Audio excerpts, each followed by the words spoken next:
Hey, selam.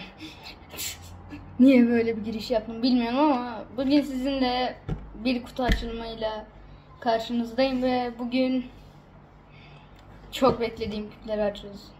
İlki, hepsini göstereyim kısaca size.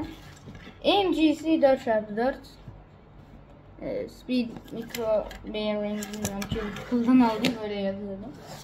MGC Square One, yani doğru sevebiliyorsam mat herhalde ve evet, Gun 14 Maglia Pro benim yeni mail'im. Evet, emekli olan Gun 356 bayağı iyi. Şimdi ilk önce ben Speed Micro Arcade'dan başlayacağım. Böyle telaffuz ediliyor diye. Evet, bayağı küçük yalnız. 356 santimlik bir küp yanında böyle duruyor. Ben daha büyük olacağını sanıyordum ve pot, direkt küp. Tabii ben yeniden açtığım için öyle. UV herhalde bu, ama UV. Yani UV gibi duruyor. Aslında iyi bir şey de UV olması.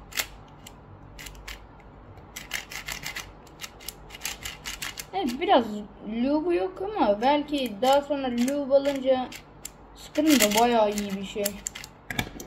Evet, buraya bakalım. Buraya ben hiç bakmadım. Spring setleri. Bu artı eksi yazıyor, ne anlama geliyor? Ve mıknatıslar. Ne işe yarıyor bunlar biliyor musunuz? Yeşil diyorum, kırmızı tornavida, renk körü değilim. Hiç böyle. Evet, yani aşırı hızlı bir şey. Yani öneriyorum, yani düşündüğümden daha hızlı çıktı. Ve daha iyi çıktı. Ve ikincisi olarak Square One'a geçelim diyorum. Şu masadaki. Böyle daha iyi bir açı. Square One MGC kutu dizaynı 2000 yıl sonunda açılacak. Bir de ben hızlandırdım süreci. İlk önce böyle. Şimdi ne var? Ve işte gerçekten bayağı hızlı bir küp.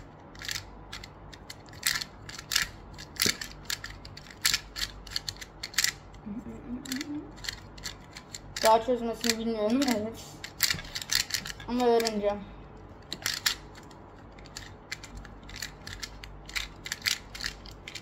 Şu 3x3 ile başa saran algoritma işe yarıyor. Tek şekil değiştiren puzzle. Aynen, şimdilik sizleri de şöyle alalım. Yani Gun 14'e takılacağım ben daha çok. Çok güzel bir kadifemsi bir kutu yapısı var. Buradan çek, aç.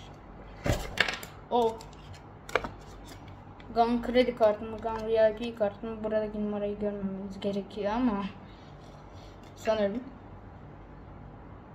Ben bunu. Ve küp burada, ama küpü şimdilik kutusundan çıkarmayacağım, çıkarmayacağım. Buraya bakın. Böyle bayağı kalın diğerlerine göre. Yani 2 tane bu, 1 tane bunun yerini kaplıyor ya. Sonra seni şuradan atıyoruz. Evet, klasik Gun ikiliği. Kadifemsi Gun küp şeyi, ama ben bunu genellikle kutusunda taşıyacağım. Ve Gun i3'den çıkmış. Evet. Oha. Evet. Çok güzel. Diğer var.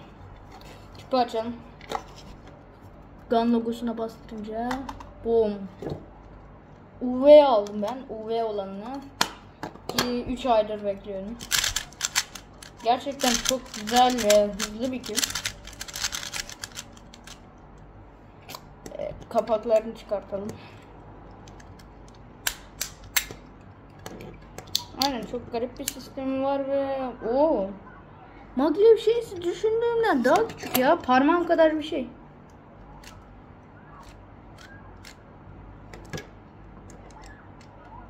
Bu böyle tutunca alt tarafından alttaki şu çarkı ayarlayıp üsttekinde de buradan ayarlayabiliyorsun. Ve hani aşırı büyük bir şey var. Ganon 4'ü bakmıştım ama elimde yok. Arkadaşımınkine baktım. Evet, seni nasıl takacağımı hakkında hiçbir fikrim yok. Nasıl takılıyor, bu videoyu bir keseceğim. Ve taktım. Bilmiyorum ama korkuyorum kapağı takarken de böyle. Yok orası kırılırsa diye. Çıkartmaya çalışıyorum. Adamlar çok fena iyi yapmış yani. Çıkartamıyorsun parçasını. Ayrıca aynen kutunun altı. Burayı unutmadık. Kutunun altı açılıyor. Ve aynen buradaki eşyalarımız. Bunlar daha güçlüsü mü yoksa daha şey mi diğerinden? Daha mı güçlü yoksa daha mı az güçlü? Nasıl bilmiyorum ama. Tuşu koy. Aç. Bam. Çıkart. Kapa. Kıramadı değil mi? Umarım bir halt bıçağınmışımdır da. Ayarı hakkında da hiçbir fikrim yok.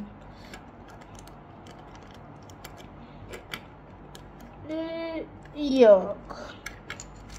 Yalnız burası hiçbir şekilde hareket etmiyor maglev bölgesi.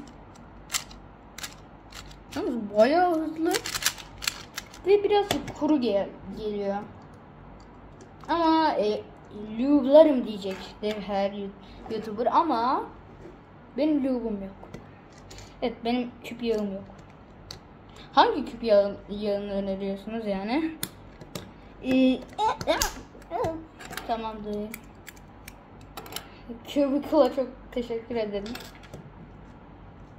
Aynen, bunu böyle ayarlamak için döndüremedim.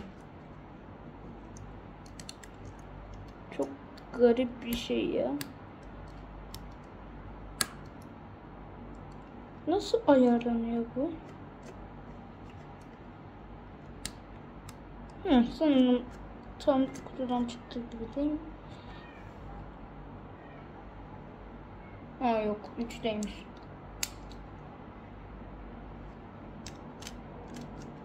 Evet, peki ya burası da 3'te. 3. Bu konu hakkında çok bir bilgim yok gerçi. Evet, yeni rekor videoları gelecek bunlarda da. İlk maglev küpüm ve ilk UV küpüm. Evet de bunu koyamıyorum. Aynen, bir video gelecek ama bunu birkaç ay önce Lightning ile çektiğim video olduğu için yani şu anki küplere kıyasla çok farklı küpler kullanıyorum. HP mi deneyeceğim? HP kaç saniye olacak? Ay yok. Oha. HP'me bak. Çok fena bir HP var ya.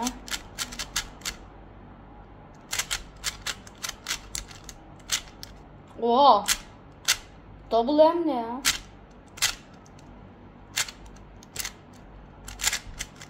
Yani checkerboard. %60 UV gibi bir şey bu da sanki. Veya öyle terimleri var mı? Evet. Parti deneyeceğim.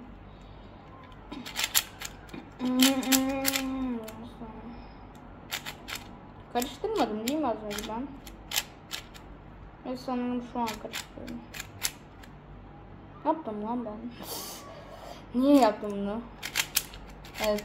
Hala başlangıç metodundayım.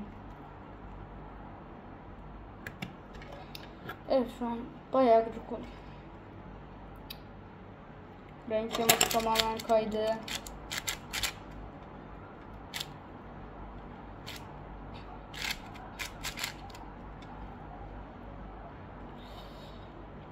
Neyse, ben burada şimdilik bununla uğraşmayacağım. Square çözmeyi bilmiyorum ama öğreneceğim. Aynen. Eğer soru sorarsanız şu var. Küplerin neyde taşıyorsun? Hani YouTube'a short olarak açtığım yeni drone kutu açılımı var ya. İşte onun kutusunu da taşıyorum. Ki yeni bir küp kutusu alacağım. Kesinlikle alacağım ve gayet iyi yalnız MG'si. Ha, gelin şimdi şunu yapalım. Kesinlikle ben nereye koydum MG'sini? Ha, MG'si Square ne yapacağız? Kesinlikle siyah olanlarıyla değiştireceğim. Evet, her küpçü yapıyor bunu. Kesinlikle güzel bir dizaynı var sanırım. Evet. Böyle şimdi ayırmayacağım. Ben de renk şemasını karıştırdım. Belki. Hiçbir fikrim yok küpler hakkında. Onu söyleyeyim. Square One çözmeyi de bilmiyorum ama öğreneceğim. Yani yakında 3x3 çözme atmayı planlıyorum. Ama tabi birazcık daha ayrıntılı C-pop olacağı için. Yani ben de basic C-pop demeye full OLL falan, full PLL de değilim. Full F2L algoritmalarından sadece bir tane falan biliyorum. Bunların nasıl yapıldığı hakkında hiçbir fikrim yok ama şimdilik yaptıklarım kadarıyla.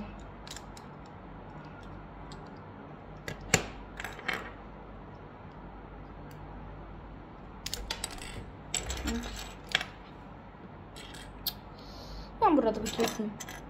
Evet, bunları yerleştiriyorum şu an. Ama ses çok garip bir ses çıkıyor. Yalnız şunu söyleyeyim. Sakın bu siyahları beyaz olanları siyahla değiştirmeyin. Çünkü yani bunlar sarı olanlar için yapıldı. Çünkü yoksa niye siz böyle yapıyorsunuz? Yok bilmem ne Bumblebee bir şey de. Abi ne alaka yani? Evet, sonuncusu burada. Sonuncu sarı parça. Aha, bunu da kolayca çıkardım. Ve bay bay. Evet, ben direkt bunları şuraya koyuyorum. Peki ya son siyah parça nerede?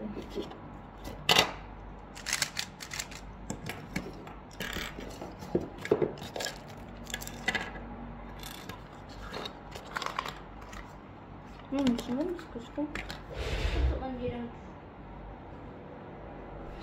Nerede ya şu? Hiçbir fikrim yok.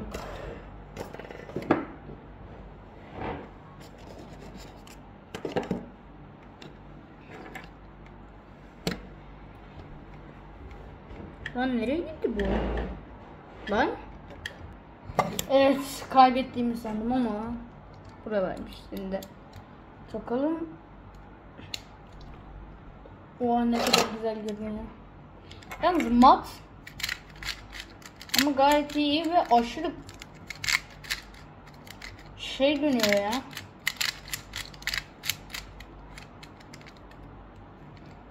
Sadece birkaç algoritma biliyorum. Yani.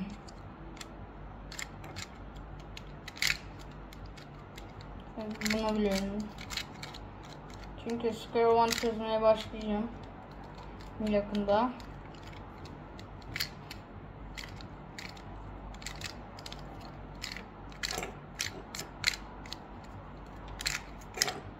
Çok güzel görünüyor ya siyahla beraber. Beşiktaş.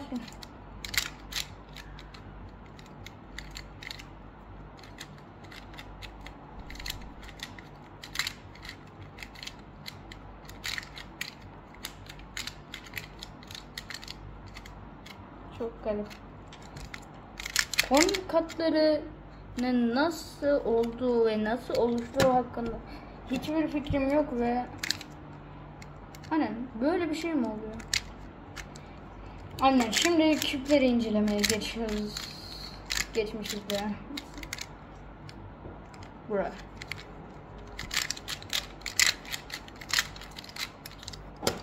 Yani MGC 4x4 kuru. Yani kuru ama lube'a da gerek yok yani.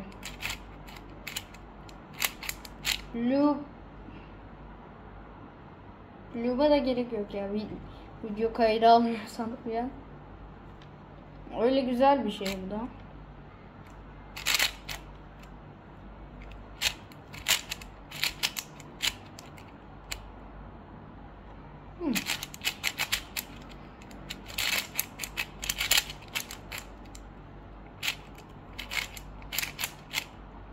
Yani gayet güzel, yani şu an çözüyorum.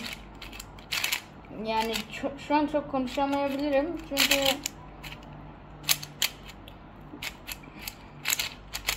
çünkü yani küp çözerken konuşmak biraz zor. Aranızda da benim sözlükle izleyen varsa gerçekten çok oluyordur da, yani eski Muy Meilong'a göre çok daha 1000 basar.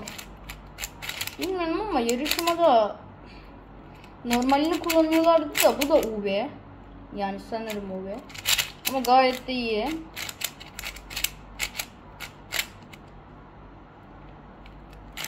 Yani gayet öneriyorum yalnız. Evet, yalnız yarışmaya girdiğim videoları da atacağım size. Ve aynen bu videodan sonra kanalımda temizleyeceğim. Aynen gayet iyi bir küp. Ve Ganon 4'e geldik mi yani double M oluyor. Bunu birazcık ayarlamanız lazım kendinize göre çünkü aşırı hızlı. Aynen. Bir de corner katlarına bakalım da küpte corner kat yapamıyorum. Küpte corner kat yapamıyorum yani. Bir karıştırıp hızlıca çözelim be. Yani rastgele hamleler yapın. Bakalım nasıl bir sonuç var. Düşündüğümden çok daha iyi ama kutusu, yani küpü aldığınızda öyle büyük bir kutu beklemeyin. Yani düşündüğümden bayağı küçük bir kutu geldi bana. Yani çok, ama Squirrel'ın da kutusu aşırı derecede büyüktü. Yani neden böyle bir şey yaptılar bilmiyorum ama MGC'ye sormak lazım. Bu gayet güzel ve çok güzel bir dönüşleri var. Ve gayet öneriyorum. Patlama sıkıntısında yüksek derecede iyi bir şekilde gidermişler. Yani kesinlikle öneriyorum bunu. Yani çok iyi bir küp. Honeycomb design var. 356 MB'de olduğu gibi. Yani renk şemaları yine aynı. Ama UV bir ayrı, mat bir ayrı. Ama kesinlikle ben UV'yi tercih ederim. Çünkü yalnız UV böyle sadece güzel görünmesi için değil. Bunlar yani tutuşunuzu çok daha iyi yapıyor. O yüzden ben öneriyorum. Ne kadar hızlı çevirirsiniz o kadar yavaşlıyor yani küplerde. Ama buna rağmen bu aynen ses karşılaştırmaları.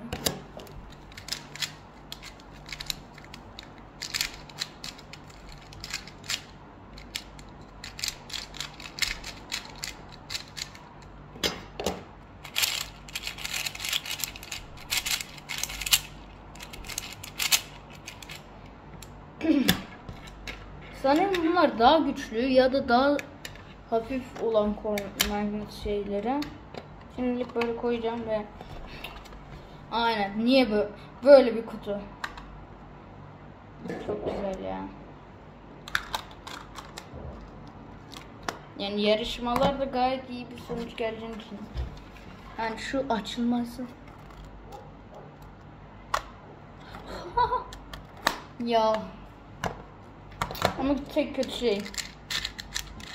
MGC Super olan kutusu su yok. Evet, sonunda bir kutu bulacağız da. Gun 13 kutusu almıştım. Acaba ona sığacak mı? Lan. Ana sığdı ya. Çok iyi. Çok iyi. Ya, şanslısın. Tek kötü şey bu sefer dörde kutu olmadı. Neyse be dostum. Evet, eski kutularımdan 4'e 4. Bayağı fark var arada. Yani bayağı fark var. Muyu Meilong ve SMG'si. Bu oha. Harbi yavaşmış ya. Yalnız yakında sanırım Gun Megamix'ini falan da açılımını yapacağım. Evet, gayet güzel. Bak dışarıda bu magnet olayını çok iyi yapmışlar. Burada daha az mıknatıs, daha hafif derecede mıknatıslar var. Buradaki mıknatıslar aşırı güzeldir. De iyi performans veriyor bu kit. Yalnız yani şu an burada kullandığım ise yani Speed Micro Acquire versiyonu, yani burada ekstradan bir parça var bu şeyinle. Ki ya ben ne yaptım? RS3M maglev kit aldım. Neden? MGC'yi maglev yapayım diye. Peki yani ne bok yedim? Bunlar sığmıyor MGC'ye. Yani bildiğin bunu büyük ihtimalle arkadaşıma hediye edeceğim. Yani ne yapayım ben artık bunları? Bunu arkadaşıma vereceğim büyük ihtimal. Ya da belki ayrı bir şey yaparım. Yani bayağı güçlüler. Aynen biraz öksürük oldum. Ama iyiyim. Yani şu Moyo'nun kutusundan daha iyi şu MGC'nin kutusular. İyi, bunlar çok önemli. Evet, Gun 14'ün kutusu. Gun 14 kutusu. Lan ben niye açamadım? Gun 13 kutusu. Tabi bunu ben ayrıca satın alabiliyorsunuz. Evet, yani geriye gitmede farklar var ki ben Gun 13'ü hiç denemedim hayatımda.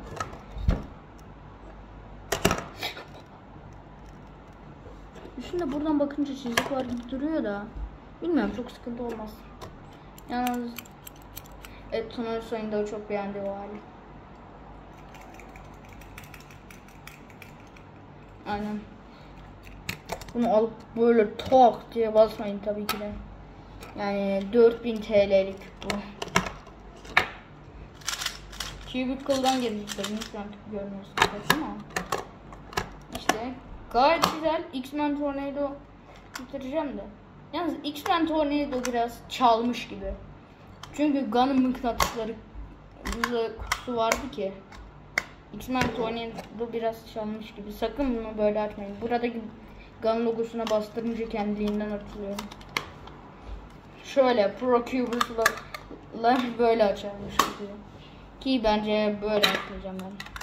Çünkü böyle açıp şöyle almak daha zevkli oluyor.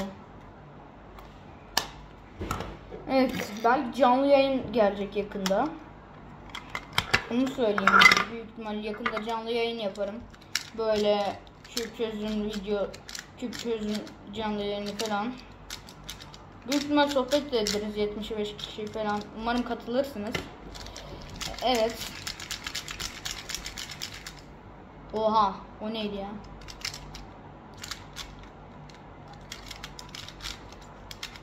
Kamera acaba telefondan çekiyorum bu videoyu, onu da söyleyeyim. Karıştırmadım değil mi ben bunu?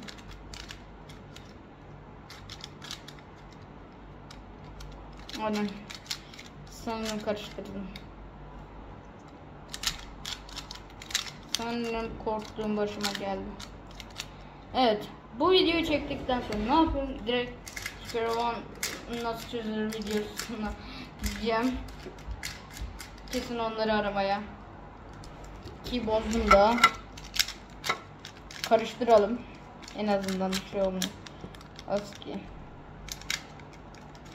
Ki küpü karıştırmayı bilmiyorum ben daha. Aslında küp düşündüğümden daha az karışıyormuş ya. Aslında çok zor da bir şey var yani. Küpte bazı çok garip bir döndürme mantığı var. Hayır, bu küpün kötülüğü değil şu an. Ama benim küpü çevirememem var. Çünkü ben hayatımda hiç Scare-One'a dokunmadım. Ve bu da ilk kez. Nasıl döndüreceğim burayı? Ha.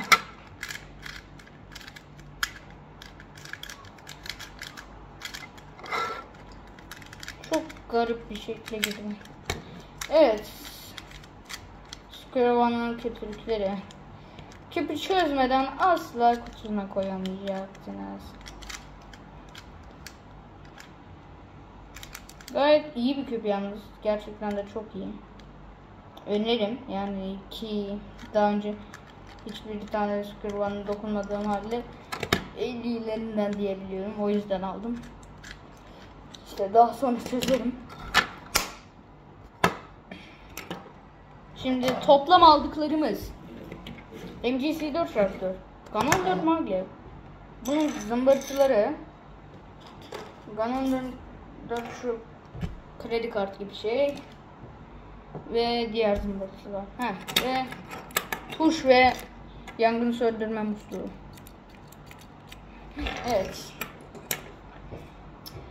Kanalıma abone olmayı unutmayın. Gayet iyi küplerde. Benim açımdan yani Ganon 4 Maglev Pro dünyanın en iyi küpü. Benim açımdan. Gayet yani kontrol edebiliyorum ben ama bazıları kontrol edemeyebiliyor. Yani benim nedense böyle hızlı küpleri kontrol edebiliyorum. Evet, harbi bayağı kontrol edebiliyorum.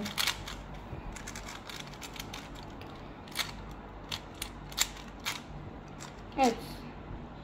Yakında görüşürüz. Kanalıma abone olmayı unutmayın. Videoya da sevdiyseniz like unutmayın. Evet. Klasik küpçü şeylere. Ve yakın zamanda, dediğim birkaç ay sonra olabilir, Gun Megamix falan ıvır zıvır kutu açılımı gelebilir. O zaman kanalıma abone olun ki hangi videoya gidiyorum? Scare-One nasıl çözülür videosu aramaya. Küpü çeviremiyorum ben şu an.